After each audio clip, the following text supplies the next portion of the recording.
Banjir bandang yang melanda sejumlah wilayah di Sumatera sepekan terakhir menyisakan fenomena mencolok. Ribuan gelondongan kayu terbawa arus deras hingga menumpuk di sungai dan pesisir. Banyak warga dan saksi melaporkan bahwa arus deras sungai dan air bah tidak hanya membawa lumpur dan kotoran, tetapi juga kayu gelondongan besar. Keberadaan kayu-kayu besar ini menimbulkan pertanyaan publik. Dari mana asalnya dan mengapa bisa hanyut dalam jumlah masif? Pasalnya, kayu-kayu besar tersebut menunjukkan bahwa yang hanyut bukan sekadar sisa pepohonan sepanjang sungai, melainkan yang biasanya terkait dengan penebangan. Salah satu penyebab utama yang mendapat sorotan adalah dugaan penebangan hutan, termasuk praktik illegal logging, di hulu sungai atau kawasan hutan yang kemudian membuat kayu potongan tersimpan di lokyard atau diamankan di areal terbuka.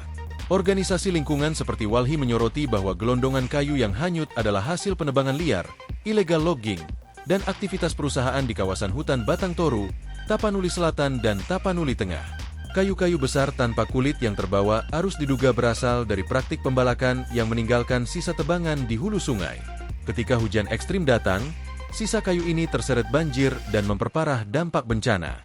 Hutan di Sumatera, khususnya bentang alam harangan Tapanuli, mengalami tekanan akibat pembukaan lahan oleh 7 perusahaan yang disebut Walhi. Aktivitas tersebut mengurangi fungsi hidrologis hutan sebagai penyangga air, sehingga banjir bandang membawa material kayu dalam jumlah besar. Kondisi ini menunjukkan lemahnya pengawasan terhadap tata kelola hutan, yang seharusnya menjadi benteng alami terhadap bencana hidrometeorologi. Dikutip dari unggahan di akun media sosial Instagram resmi Walhi Sumut, berkurangnya fungsi hidrologis di area tangkapan air Das Batang Toru disebabkan oleh adanya sejumlah korporasi atau perusahaan yang didirikan di sekitar lanskap tersebut.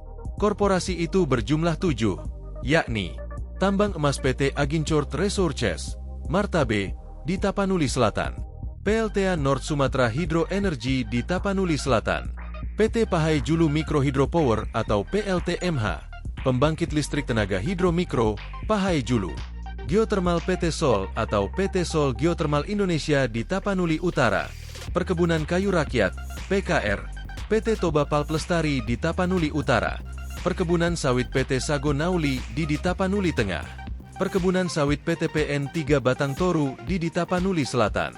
Walhi Sumut pun mendesak agar pemerintah segera memeriksa seluruh izin korporasi-korporasi perusak lingkungan yang berdiri di kawasan hutan harangan Tapanuli.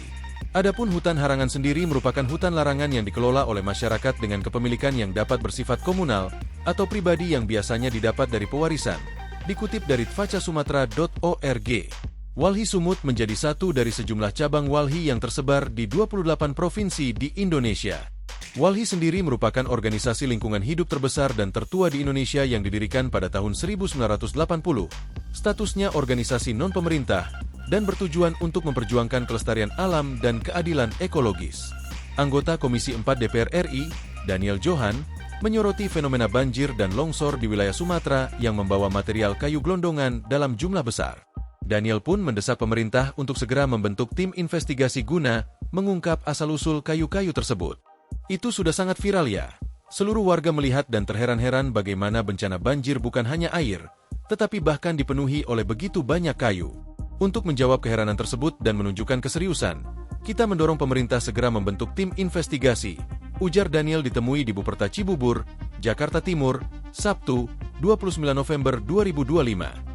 Legislator PKB itu menilai investigasi harus dilakukan secara menyeluruh untuk memastikan apakah ada unsur pidana di balik bencana ini. Tim harus menelusuri dari mana kayu-kayu itu sampai bisa hanyut segitu banyaknya. Apakah ada penebangan illegal logging? Siapa yang pelakunya? Seberapa besar hutan alam yang dirusak?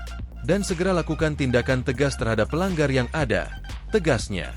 Sebagai langkah konkret dari parlemen, Daniel memastikan Komisi 4 DPR RI akan segera memanggil kementerian terkait, khususnya Kementerian Kehutanan, dalam rapat kerja, Raker, mendatang. Daniel akan meminta Kementerian Kehutanan menjadi leading sektor dalam investigasi ini dengan menggandeng aparat penegak hukum. Download Tribun X sekarang, menghadirkan lokal menjadi Indonesia.